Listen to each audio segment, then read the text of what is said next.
अस्सलामुअलैकुम। अब देखिए, इस वीडियो से हम लोग अपना आगे का काम स्टार्ट करेंगे। हमने सबसे पहले बीजेटी के अंदर ये पढ़ा था कि हमारे पास 3 मोड्स होते हैं। एक होता है सैचुरेशन मोड, एक होता है कट ऑफ मोड और एक होता है एक्टिव मोड, जिसमें हम लोग फॉरवर्ड एक्टिव पढ़ रहे हैं। हम जब भी बीजेटी का कोई सवाल सॉल्व किया करते थे तो हम पहले ही अजम्पशन कर लिया करते थे कि वो फॉरवर्ड एक्टिव मोड में है, फिर उसको पूरे क्वेश्चन को सॉल्व किया करते थे। और अगर आखिर में फॉरवर्ड एक्टिव मोड आ जाए तो समझे हमने वो सवाल जो है वो ठीक सॉल्व किया है। और अगर आगे जो है वो सैचुरेशन मोड आ जाए या कट ऑफ मोड आ जाए तो हमें नहीं पता होता था कि उसके आगे क्या काम करना है। ठीक है, तो वो सब हम इस वीडियो में देखने वाले हैं। बीजेटी को हम एज अ स्विच बनाएंगे। ठीक है, बीजेटी स्विच 2 मोड्स में बन सकता है। एक होता है कट ऑफ मोड, एक होता है सैचुरेशन मोड। अगर हमने कट ऑफ मोड रखा है तो वो जो हमारा स्विच है वो ऑफ है। ठीक है, और अगर हमने सैचुरेशन रखा है तो समझे वो सारा करंट फ्लो करवाएगा, तो वो हमारा जो स्विच है वो ऑन है। ठीक है, तो अब हम यहाँ पे ट्रांजिस्टर बना लेते हैं। ये हम लोग यहाँ पे एनपीएन ट्रांजिस्टर बना रहे हैं। एमिटर को हमने ग्राउंड रखा है। ठीक है, और ये हमारे पास बेस हो गई। बेस पर हम जो है ना इनपुट देंगे और वी आई, मतलब कि ये हमारे पास एसी और डीसी दोनों इनपुट है। ठीक है, एसी डीसी मिक्स सिग्नल है। अब देखिए ये हमारे पास हो जाएगा आर बी। अच्छा, ये मुझे कैसे पता चला कि एसी और डीसी दोनों है?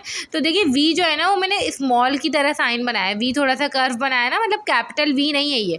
और आई को कैपिटल बनाया है, मतलब कि एक स्मॉल एक कैपिटल, तो वो मिक्स सिग्नल है। ठीक है, ये हो जाएगा आर सी ऊपर वी सी सी, और ये हमारा नीचे जो है ये ग्राउंड है।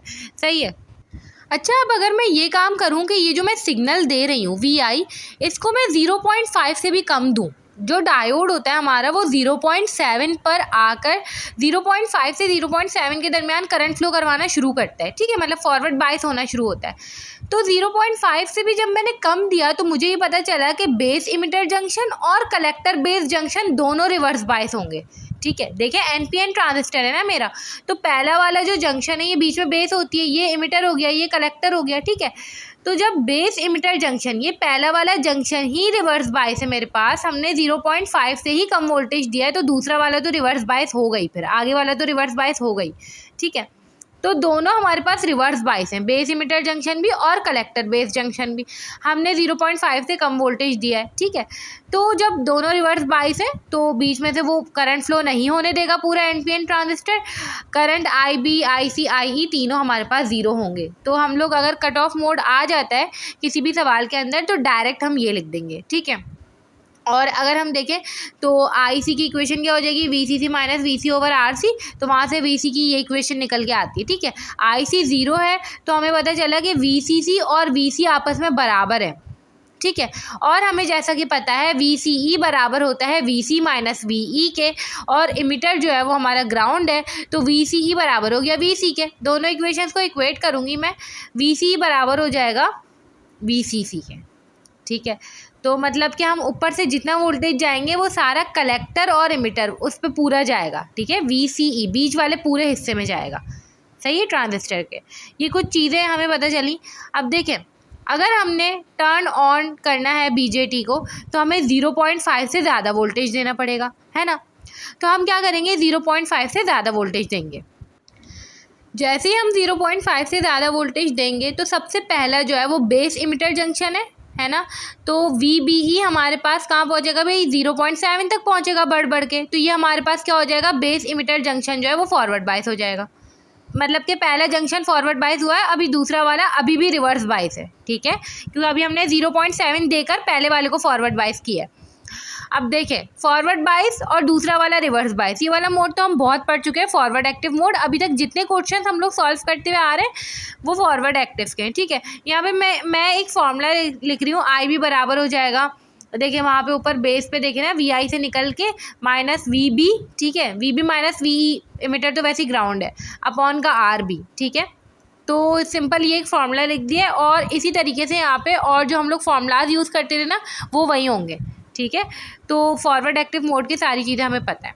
अब देखें, जब हम फॉरवर्ड एक्टिव के सवालात को सॉल्व किया करते थे तो हमें एक बात पता होती थी, हम लोग एक कंडीशन पढ़ा करते थे VBC और 0.4 वोल्ट्स की। सही है, तो वो हमें याद होनी चाहिए। देखिए, अगर हमें दूसरे वाले जंक्शन को फॉरवर्ड बायस करवाना है तो हमें VBC का वोल्टेज जो है वो 0.4 वोल्ट से बढ़ाना होगा। ठीक है, तो वो जो दूसरा वाला जंक्शन है वो फॉरवर्ड बाइस होगा VBC, और ट्रांजिस्टर जो है वो सैचुरेशन मोड के अंदर एंटर हो जाएगा। इस बात का मतलब ये है, मैंने यहाँ पे लाइन लिख दी है, ठीक है, मतलब कि VI को इतना बढ़ाएं कि VBC 0.4 वोल्ट से ज़्यादा हो जाए। सही है। अब देखिए सैचुरेशन मोड में ना दो चीज़ें जो कि आपको याद रखनी पड़ेंगी। एक होता है हमारे पास edge of saturation. Edge of saturation क्या है भाई? एज ऑफ सैचुरेशन वो पॉइंट है जिस पॉइंट पर हमारा जो ट्रांजिस्टर है वो फॉरवर्ड एक्टिव मोड को लीव करता है और सैचुरेशन मोड में एंटर होता है उस पॉइंट पे, ठीक है। और उसके बाद अगर हम वोल्टेज बढ़ाते जाएं तो वो पे डीपली उस सैचुरेशन मोड के अंदर जा रहा होता है। तो इस पूरे टॉपिक में हम दो तरीके के फॉर्मूलाज पढ़ने वाले हैं। कुछ होंगे एज ऑफ सैचुरेशन के, मतलब कि उस पॉइंट के फॉर्मूलाज, ठीक है, और उस पर वोल्टेज होगा बिल्कुल 0.4 वोल्ट्स, ठीक है, 0.4 वोल्ट से बड़ा नहीं, 0.4 वोल्ट्स, ठीक है। और अगर वो जो सैचुरेशन मोड है वो और ज़्यादा होगा तो 0.4 वोल्ट से बढ़ा देंगे हम, ठीक है। अब यहाँ पे ना हम लोग फॉर्मूलाज पढ़ने वाले हैं। हमें एक बात पता है कि VCE बराबर होता है VC माइनस VE के, ठीक है। अब यहाँ पे इसको हम थोड़ा डिफरेंट तरीके से लिखेंगे VC और VE को। कैसे? ये जो बीच वाला ट्रांजिस्टर का पूरा हिस्सा होता है ना, यहाँ पे लूप लगाएं, ठीक है। आप लोग लूप लगाएंगे तो आपको पता चलेगा VCE बराबर हो जाएगा VBE माइनस का VBC के, ठीक है। अब देखिए अगर आप इसको सॉल्व भी करेंगे ना तो आपके पास VC माइनस का VE आएगा। आप इसको सॉल्व करके भी चेक कर सकते हैं। तो VBE और VBC लिखने का एक मकसद है, हमें इनके वोल्टेजेस पता होते हैं, तो इस वजह से हमें एक न्यूमेरिकल वैल्यू चाहिए। VBE जो है वो 0.7 वोल्ट है, हमें एक बात पता है फॉरवर्ड बाइस हो रहा है, और VBC भी एज ऑफ सैचुरेशन पर बिल्कुल उस पॉइंट पर जब फॉरवर्ड बाइस होगा तो 0.4 वोल्ट्स होगा। तो VCE मेरे पास कितना आ जाएगा एज ऑफ सैचुरेशन पर? 0.3 वोल्ट्स आ जाएगा, ठीक है। अभी ये सैचुरेशन मोड नहीं है, अभी ये एज ऑफ सैचुरेशन है, मतलब वो पॉइंट है, 0.4 वोल्ट्स वाला पॉइंट है बिल्कुल, ठीक है। अब देखिए इसी तरीके से हम कलेक्टर करंट निकालेंगे एज ऑफ सैचुरेशन पर। हमें पता है यहाँ पे फॉर्मूला क्या बन जाएगा, VC। यहाँ पे मैं ट्रांजिस्टर की पहले डायग्राम बना लूँ ताकि हमें चीज़ें समझ आ जाएं। इमिटर नीचे से ग्राउंड था, ये हमारे पास बेस रेजिस्टर था, यहाँ पे हम लोग सोर्स दे रहे थे, और ये नीचे से ग्राउंड, ठीक है। अब देखिए ऊपर VCC, ठीक है। करंट IC कलेक्टर करंट बराबर हो जाएगा VCC से फ्लो करता हुआ आएगा वो VC पर, ठीक है, मतलब कि VCE पर। VCE अभी हमने कितना निकाला है? 0.3 वोल्ट्स। E तो देखिए ग्राउंड है ना, तो VCE और VC एक ही बात है, अपॉन RC। तो ये हमारे पास कलेक्टर करंट का फॉर्मूला निकल कर आया है। इसी तरीके से अगर बेस करंट निकालना चाहे एज ऑफ सैचुरेशन पर तो IC अपॉन बीटा होता था फॉर्मूला, ठीक है। तो IC एज ऑफ सैचुरेशन और बीटा मिनिमम, ये चीज़ आपने याद रखनी है, क्योंकि बेस करंट भी एज ऑफ सैचुरेशन पर निकाल रहे हैं ना, तो इसलिए कलेक्टर करंट भी एज ऑफ सैचुरेशन पर होगा और बीटा जो है वो मिनिमम होगा, ठीक है। अब देखिए यहाँ से आप बीटा मिनिमम का फॉर्मूला निकाल सकते हैं अगर आप दोनों एज ऑफ सैचुरेशन करंट्स को आपस में जो है ना डिवाइड करवाएं। यहाँ से आपको एक बात पता चलती है कि आप बेस करंट जितना बढ़ाएंगे, मतलब अपनी सोर्स जितनी ज़्यादा बढ़ाएंगे, VI जितना ज़्यादा बढ़ाएंगे, आपका बीटा उतना ही कम होता जाएगा, ठीक है। बीटा मिनिमम, बीटा आपका उतना ही कम होता जाएगा। एक ये कॉन्सेप्ट है अगर आप याद रखना चाहें, ठीक है। अब देखिए यहाँ से हम लोग और फॉर्मूला ड्राइव करते हैं। इधर आप लूप लगा लें, ठीक है। यहाँ से आपको पता है बेस करंट एंटर हो रहा है, कैसे पता चला? NPN ट्रांजिस्टर है, ठीक है, और वहाँ पर इमिटर है, तो सबसे पहले माइनस का VI आ जाएगा, ठीक है।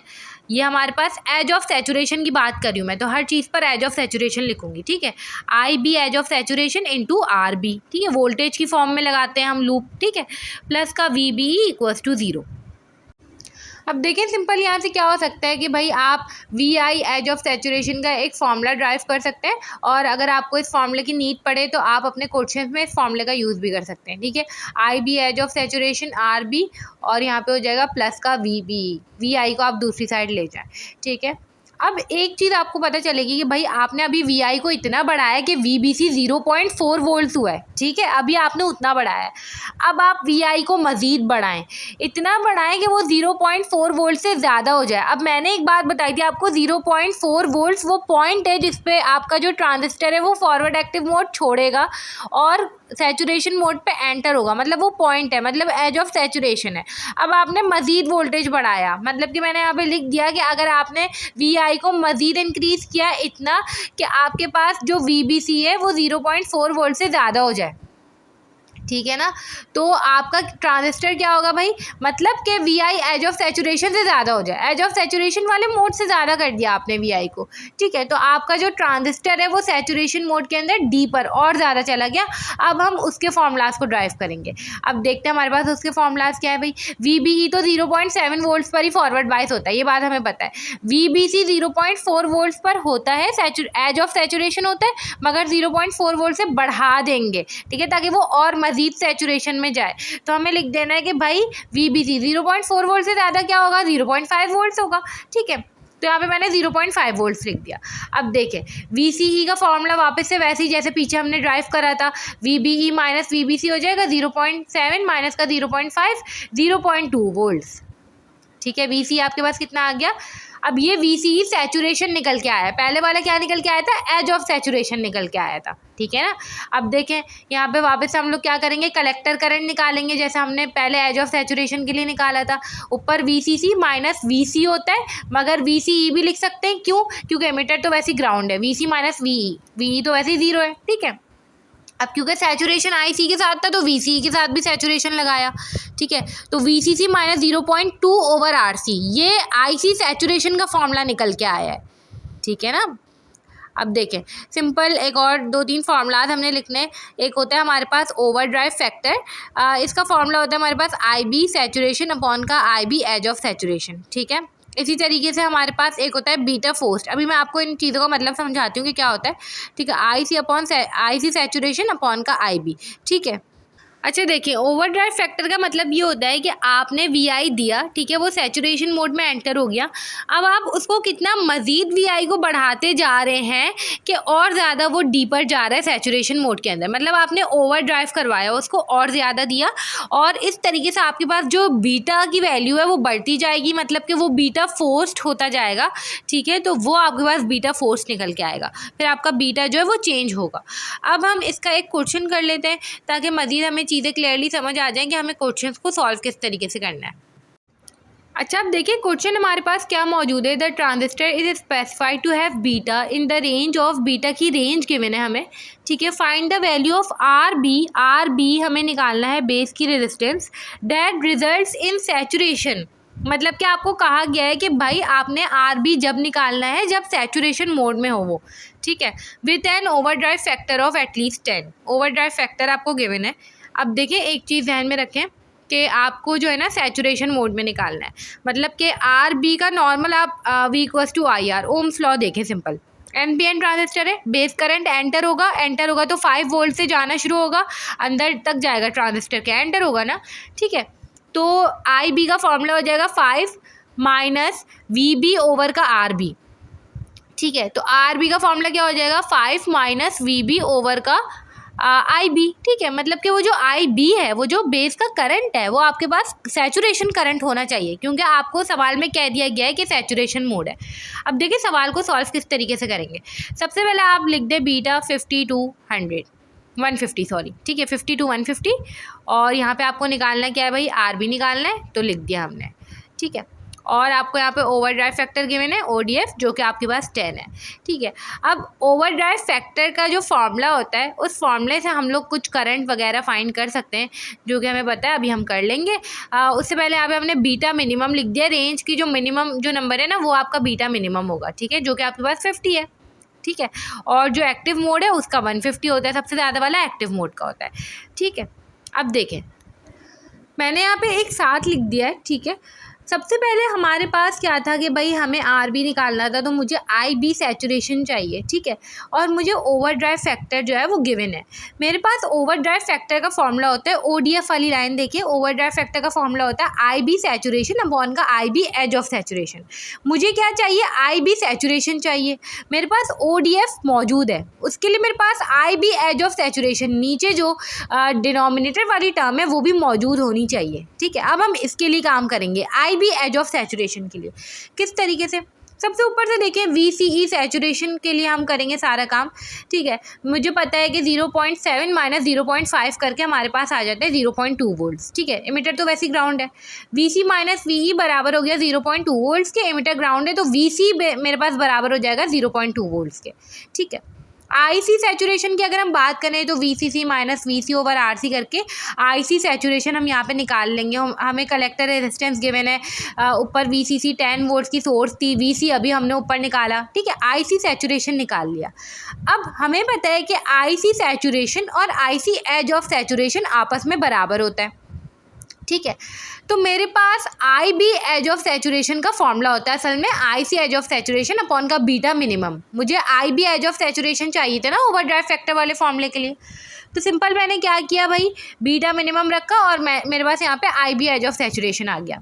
अब सिंपल मैं क्या करूँगी, इसको ओवरड्राइव फैक्टर वाले फॉर्मूले में रखूँगी, मुझे इसी के लिए चाहिए था, ठीक है, क्योंकि मुझे आई बी सेट निकालना था। तो आई बी सैचुरेशन निकालना था जो कि मेरे पास आ गया 1.96 मिली एम्पेयर, ठीक है। अब शुरू में ही हमने आर बी वाला फॉर्मूला डिस्कस कर लिया था कि मुझे सारा काम इसके लिए करना है, आर बी के लिए करना है, ठीक है। 5 minus V B over I B ये हो जाएगा। वी बी कैसे आएगा भाई, वी बी बराबर हो जाएगा 0.7 वोल्ट्स के, ठीक है। सिंपल क्या होगा, सैचुरेशन मोड है ना, तो पहले वाला तो जंक्शन जो है वो फॉरवर्ड बायस हुआ होगा 0.7 वोल्ट्स पर, ये बात हम पहले ही डिस्कस कर चुके हैं। तो V B minus V E बराबर हो जाएगा 0.7 के। वी ई इमिटर तो वैसी ग्राउंड है, तो वी बी बराबर हो जाएगा 0.7 के, ठीक है। और हमारे पास यहाँ से आर बी की वैल्यू निकल कर आ जाएगी। तो इन फॉर्मूलाज का आपको यूज़ करना है, इसको डायरेक्ट आप याद भी कर सकते हैं, कॉन्सेप्चुअली भी देख सकते हैं, ठीक है। तो इस तरीके से हमने क्वेश्चन जो है सॉल्व कर लिया। अब हम इसका एक और क्वेश्चन देख लेते हैं। जो सिंपल क्वेश्चंस हुआ करते थे ना हमारे, जैसे हम कोई भी ट्रांजिस्टर गिवन होता था उसके सारे ऑपरेटिंग पॉइंट्स निकालते थे, V B V C V E सारे करंट्स, ठीक है, और फिर आखिर में फॉरवर्ड एक्टिव की कंडीशन ठीक हो जाती थी। तो अब वो वाला देखना है, उसमें सैचुरेशन मोड वाली कंडीशन आएगी, फिर हमें आगे कैसे काम करना होता है, तो अब हम वो देख लेते हैं। अच्छा भाई देखिए, अब ये हमारे पास ना एक सर्किट मौजूद था, इसको हमें वैसे ही सिंपल तरीके से सॉल्व करना था जैसे आप शुरू में बीजेटी के क्वेश्चंस को सॉल्व किया करते थे, ठीक है। सिंपल आपने क्या करना है कि भाई सर्किट मौजूद था, आपके पास बीटा की वैल्यू सवाल में गिवन थी। आपने सबसे पहले ट्रांजिस्टर को अज्यूम किया, एक्टिव मोड के अंदर NPN ट्रांजिस्टर है, ठीक है। वी बी बराबर हो गया 0.7 वोल्ट्स के, वी बी माइनस वी बराबर हो गया 0.7 के। बेस वोल्टेज यहाँ पे गिवन है 6 वोल्ट्स, ठीक है। वी ई निकल कर आ जाएगा यहाँ पे, बिल्कुल वही काम जो पहले किया करते थे, ठीक है। अब आपके पास जब एक वोल्टेज आ जाता है तो आप सारे करंट्स निकाल लिया करते हैं, ठीक है। तो आई ई निकाल लेंगे, आई ई इमिटर करंट बाहर की तरफ जा रहा है, मतलब कि वी ई नीचे ग्राउंड की तरफ जा रहा है, higher to lower potential, V E minus 0 over R E, ठीक है। सब कुछ मौजूद है, आपके पास इमिटर करंट आ जाएगा। आई सी इक्वल्स टू अल्फा आई ई से आप लोग क्या निकालेंगे भाई, आई सी की वैल्यू निकालेंगे, फिर आपके पास आई बी बेस करंट भी आ जाएगा। तीनों करंट्स निकल कर आ गए, आपके पास क्या रह गया, अब वी सी रह गया, ठीक है, तीसरा वोल्टेज रह गया। सिंपल आपने उसको भी आई सी वाले फॉर्मूले से निकालना है, जैसे पहले ही निकाला करते थे, V C minus V C C minus V C over R C करके, ठीक है। इस फॉर्मूले से जैसे आपने निकाला तो 2.62 वोल्ट्स आया। आखिर में आप लोग कंडीशन चेक किया करते थे, जैसे ही आपने कंडीशन चेक की तो ये जो कंडीशन है ये आपके पास फॉल्स हो गई, ठीक है। अब ये कंडीशन फॉल्स हो गई, आपको पता चल गया अब ये सैचुरेशन मोड आ गया, मतलब आपने जितना भी काम किया है ना वो फॉरवर्ड एक्टिव मोड के लिए करा था आपने, अब तो वो गलत हो गया, ठीक है। तो अब हमें आगे सैचुरेशन मोड के लिए काम करना है, तो अब हम वो देख लेते हैं कि हमें वो किस तरीके से करना है। सैचुरेशन मोड का मतलब ये है कि भाई आपके पास बेस इमिटर और बेस कलेक्टर जंक्शन दोनों क्या हो गए हैं, दोनों फॉरवर्ड बायस हो गए, ठीक है। मैंने यहाँ पे लिख भी दिया है। तो ये सारा काम हमारे पास अब गलत हो चुका है, अब हम पूरा नया काम करने वाले हैं जो कि सैचुरेशन मोड के लिए सवाल को सॉल्व करने वाले हैं, ठीक है। तो ये मैंने काट दिया है, इसे काटना नहीं है, मतलब ये काम गलत हो गया एक तरीके से, ठीक है। तो अब हम ये कर लेते हैं। मैंने ना यहाँ पे डायरेक्ट लिख दिया है कि हम लोग अब सैचुरेशन के लिए सॉल्व करें। तो पहला काम तो देखें वही है, वी बी ई तो देखें 0.7 वोल्ट्स पर ही फॉरवर्ड बायस होता है ना, तो V B minus V 0.7 volts हो जाएगा। वी ई यहाँ से वही निकल के आ जाएगा, वी बी की वैल्यू गिवन है सवाल के अंदर ही 6 वोल्ट से बेस कनेक्टेड है, तो वी बी जो है वो 6 वोल्ट है, ठीक है। अब देखें इमिटर करंट की अगर हम बात करें तो वी ई ओवर का आर ई हो जाएगा, ठीक है। इमिटर करंट भी 1.6 मिली एम्पियर्स निकल के आ गया। अब देखें सैचुरेशन मोड के लिए सॉल्व करें तो वी सी ई सैचुरेशन कितना होता है, 0.2 वोल्ट्स होता है, ठीक है। अब जो वोल्टेज है वी सी है उसको हमें सैचुरेशन पर निकालना है, तो सिंपल यहाँ पे V C minus V E बराबर हो जाएगा 0.2 वोल्ट्स के, ठीक है। वी ई की वैल्यू ऊपर निकालिए, वहाँ से आप लोग वी सी निकाल लेंगे। अब आपने IC सैचुरेशन निकालना है, ठीक है। IE सैचुरेशन का आपने कोई फॉर्मूला नहीं पढ़ा था, ऊपर आपने वो सिंपल निकाला जैसे आप निकाला करते थे। IC सैचुरेशन का फॉर्मूला पढ़ा है, ठीक है। IC सिंपल नहीं निकलेगा, IC सैचुरेशन निकलेगा। तो जो फॉर्मूला पढ़ा था जैसा वो अप्लाई करें यहाँ पे, ठीक है। आपके पास जो है ना IC सैचुरेशन निकल कर आ जाएगा। अब सिंपल आपके पास बेस करंट निकालना है, नोड का जो आप इक्वेशन लगाते थे वो लगाएं 0.64 मिली एम्पेयर्स, KCL लगाते थे आप, ठीक है। आपके पास आ जाएगा। बीटा फोर्स भी निकालना होता है आपको इन सवालात के अंदर, जो फॉर्मूला गिवन है जैसा गिवन है अप्लाई कर लें। IC saturation upon IB saturation, जो आपने IB ऊपर निकाला है ना ये सैचुरेशन ही है, क्योंकि आपने IC सैचुरेशन रखा था इस फॉर्मूले में, ठीक है। तो सिंपल 1.5 जो है वो निकल कर आ गया। मतलब कि आपका जो बीटा मिनिमम है वो 50 था और बीटा फोर्स जो है वो 1.5 है, ठीक है। ये एक कंडीशन है, ये ट्रू होनी चाहिए सैचुरेशन मोड के लिए, तो ये कंडीशन भी आपने चेक करनी है आखिर में, ठीक है। तो इस तरीके से करके हमारे पास ये क्वेश्चन जो है ये सॉल्व हो गए और BJT का जो बेसिक जितने भी चीज़ें थी वो सारी हमने देख ली हैं, ठीक है। इसके अलावा कोई भी क्वेश्चन आए तो वो आप सॉल्व कर सकते हैं।